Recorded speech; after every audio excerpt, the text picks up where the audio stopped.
दोस्तों, बुजुर्गों, साथियों, अस्सलामु अलैकुम वरहमतुल्लाह वबरकातुहू।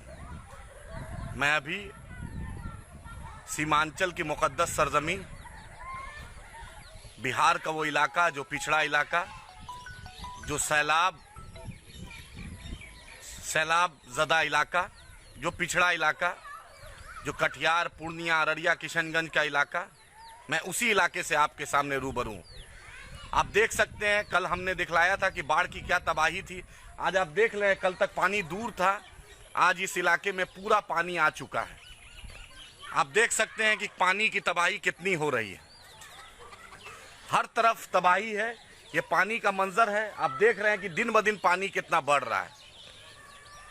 इसी के लिए, इसी लड़ाई के लिए बैरिस्टर असदुद्दीन ओवैसी साहब ने सीमांचल आए थे। यही सीमांचल को इंसाफ दिलाने हैदराबाद से 2000 किलोमीटर दूर से चलकर 16 अगस्त 2015 को बैरिस्टर असदुद्दीन ओवैसी साहब सीमांचल आए थे और अकबरुद्दीन ओवैसी साहब 4 अक्टूबर को आए थे 2015। दोस्तों, ये देख लीजिए, इंटरनेट कनेक्शन में थोड़ा प्रॉब्लम था। आप देख सकते हैं कि अब देखिए कितना ये बाढ़ की तबाही से सिर्फ खेतों की फसल नहीं बर्बाद होती है, सिर्फ इलाके में इससे मौतें भी होती है। जैसा कि आपने देखा, बिहार में 83 लोग लाइटनिंग से, जो वज्रपात होता है, लाइटनिंग से बिहार में लोग की जाने गई, जिसमें किशनगंज के लोग, पूर्णिया के लोग, अररिया के लोग, गोपालगंज के लोग और दूसरे जिलों के लोग हैं। ये सीमांचल है, इसलिए हम लड़ाई लड़ने आए हैं। सीमांचल में आपका 39 कटिहार, पूर्णिया, अररिया, किशनगंज में 39 ब्लॉक है, 39 ब्लॉक है। मैं सीमांचल के लोगों से आज बतलाइए, आज महानंदा बेसिन प्रोजेक्ट जो जनाब तस्लीमुद्दीन साहब मरहूम, अगर ये प्रोजेक्ट आ जाता तो ये बाढ़ की तबाही इस इलाके में नहीं होती। आप देख सकते हैं कि घर घर में पानी घुस रहा है, घर घर में पानी आ रहा है। लोग कितना परेशान हैं, लोग बेहाल हैं, घर घर में आ रहा है। सीमांचल में आपको बतला दें, कटिहार में कटिहार विधानसभा, कोड़ा विधानसभा, मनिहारी विधानसभा, बलरामपुर विधानसभा, कदवा विधानसभा, प्राणपुर विधानसभा, ये कटिहार का विधानसभा है। उसी तरह किशनगंज में आपको बतला दें, ठाकुरगंज विधानसभा, कोचाधामन विधानसभा, किशनगंज शहर विधानसभा और बहादुरगंज विधानसभा है। उसी तरह पूर्णिया में आपको बतला दें, पूर्णिया में 22 विधानसभा, अमोर विधानसभा, पूर्णिया शहर विधानसभा, धमधा विधानसभा, कस्बा विधानसभा, रुपौली विधानसभा, ये पूर्णिया का विधानसभा है। उसी के एतराफ में बगल में अररिया है, जो अररिया में जोकी विधानसभा है, नरपतगंज विधानसभा है, रानीगंज विधानसभा है, अररिया शहर विधानसभा है, सिकटी विधानसभा है और आपका फारबिसगंज विधानसभा है। ये अररिया की बात। टोटल इस इलाके में 24 विधानसभा है। मैं सीमांचल के गयूर अवाम को बोलना चाहता हूँ, आज अख्तरुल ईमान साहब जैसी शख्सियत आपकी सीमांचल में, आज आपको एक ऐसा चेहरा मिला है, बेबाक चेहरा, जो वक्त के हुक्मरानों से आंख मिलाकर लड़ने की कुव्वत रखता है, जिसको बैरिस्टर असदुद्दीन ओवैसी साहब की साथ है, जिसको अकबर ओवैसी साहब का साथ है। खास करके दलित और अकलियती समाज के बच्चे, आज 5% बच्चे स्कूल से बाहर है महोदय। इनका क्या होगा महोदय? महोदय, स्कूल का बिल्डिंग हो या इंफ्रास्ट्रक्चर हो महोदय, मैं आपको बताना चाह रहा हूं, इनको सच सहन करने की शक्ति नहीं है महोदय। जब इनको सच्चाई दिखाई जाती है तो इनके चेहरे का काला करोटा इनके सामने आ जाता है।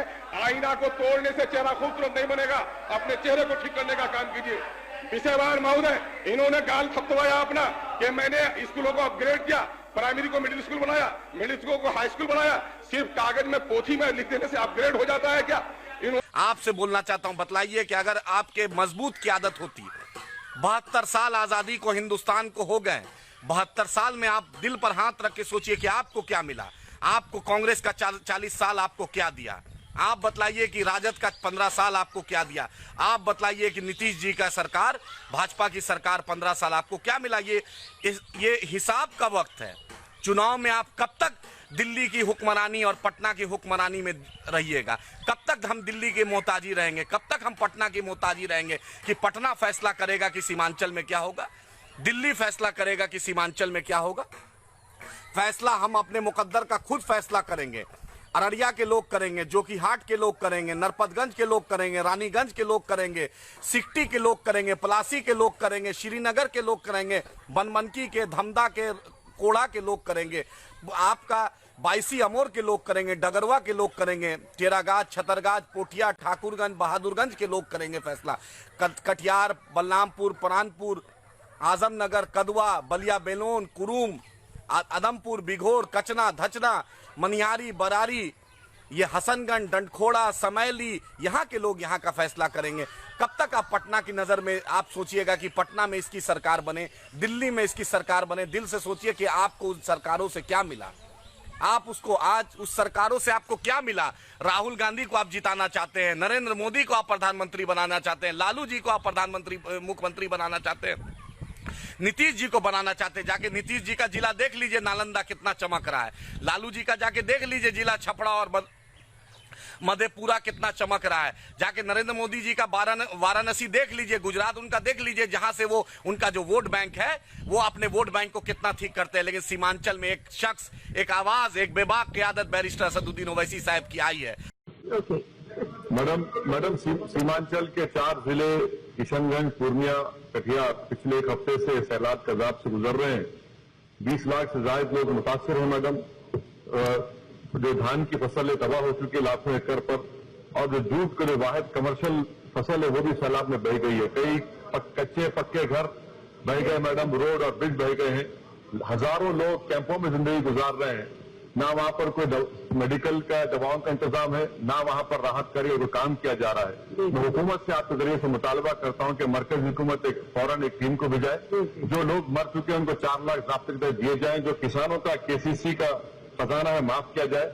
मैडम रियासती हुकूमत और मरकजी हुकूमत सरासर नाइंसाफी हो रही सीमांचल के इलाके से, इसलिए मैं हुकूमत से मुतालबा करता हूं कि फौरन इस पर एक्शन करें। हरीश द्विवेदी जी आपके लिए आई है, आपके बेटे को, आपके भाई को, आपकी बहन को, इस मिट्टी के लाल को MLA MP बनाने आई है।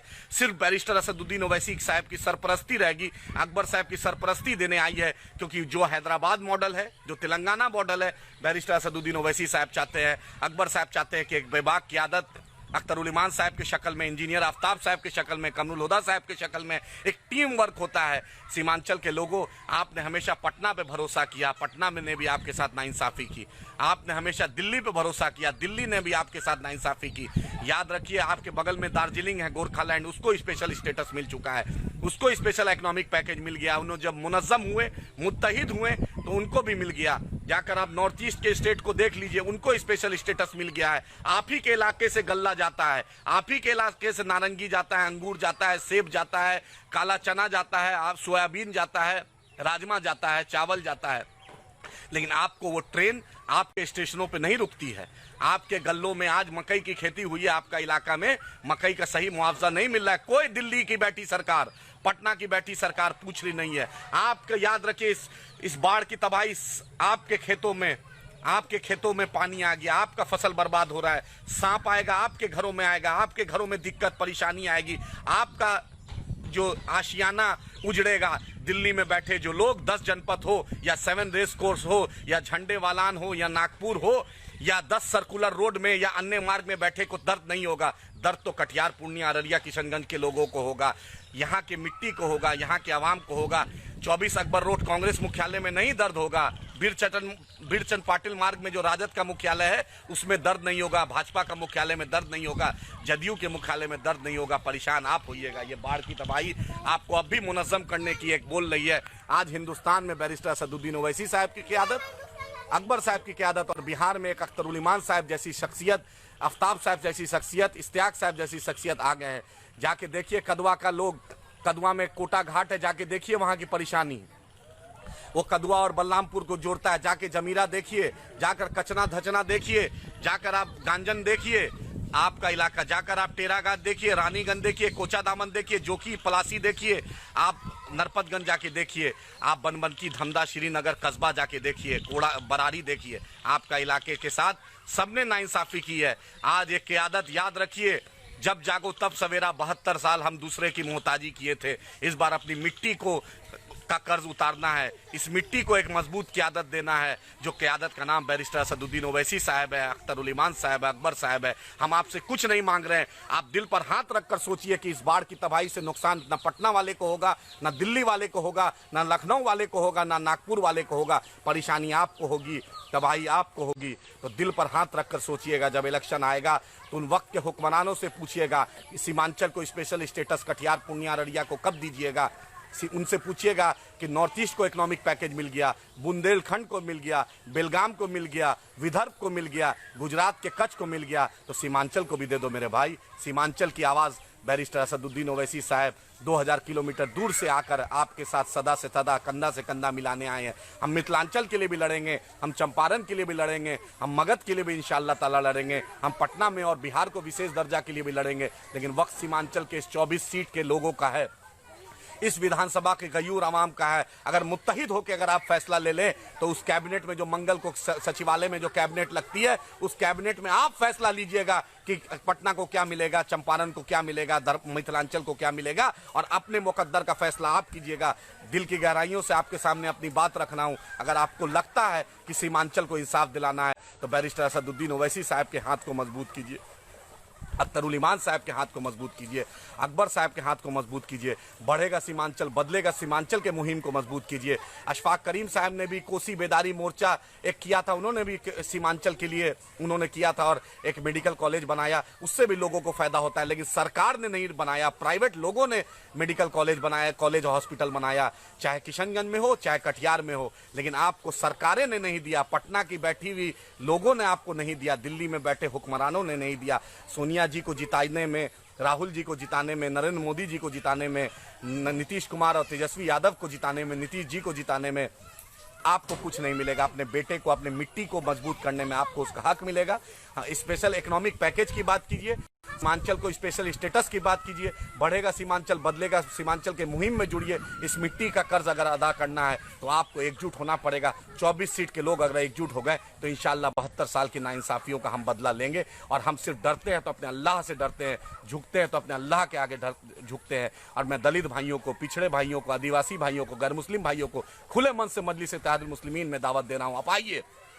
इस 24 सीट में सिर्फ आदिल और इमरान और अख्तर नहीं लड़ेगा, इस 24 सीट में आप भी, प्रदीप जी, राकेश यादव भी लड़ेंगे, सुनील उड़ाव भी लड़ेगा, सुनीता देवी भी लड़ेगी। आइए मिलकर हम लोग सीमांचल के मुस्तकबिल का फैसला करें और सीमांचल को उसका हक दिलाएं। मजलिस इत्तेहादुल मुस्लिमीन कभी एक जात और बिरादरी की पार्टी नहीं है। मजलिस इत्तेहादुल मुस्लिमीन इंसानियत की पार्टी है, अखलाक की पार्टी है, हक और हकूक दिलाने वाली पार्टी है। आज अपोजिशन का अगर रोल कोई अदा कर रहा है तो उस शख्स का नाम बैरिस्टर असदुद्दीन ओवैसी साहब है। और आज लॉकडाउन में सबसे ज्यादा पूरे हिंदुस्तान में अगर किसी एमएलए ने खिदमत किया उसका नाम अकबर ओवैसी साहब है। और आज सबसे ज्यादा बेबाक आवाज अगर सीमांचल में, बिहार में खड़ा है, उसका नाम अख्तरुल ईमान साहब, इंजीनियर आफ्ताब साहब, कमरुल हुदा साहब है। तो आइए मिलकर सीमांचल को सुनहरा बनाएं और बढ़ेगा सीमांचल मुहिम में जुड़े। और इस बाढ़ की तबाही को याद कीजिएगा, क्योंकि public memory is very short. जब वोट दीजिएगा तो याद रखिएगा, पटना ने भी आपके साथ नाइंसाफी की और दिल्ली ने भी आपके साथ नाइंसाफी की। आपके घरों में पानी आया तो कोई नहीं आया था। तो हक के साथ आइए, बढ़ेगा सीमांचल, बदलेगा सीमांचल की मुहिम में जुड़िए। बैरिस्टर असदुद्दीन ओवैसी साहब के हाथ को मजबूत कीजिए, अख्तर साहब के हाथ को मजबूत करके इंशाअल्लाह एक नया बिहार बनाएंगे और मजबूत बिहार बनाएंगे। बहुत बहुत शुक्रिया। अस्सलाम वालेकुम।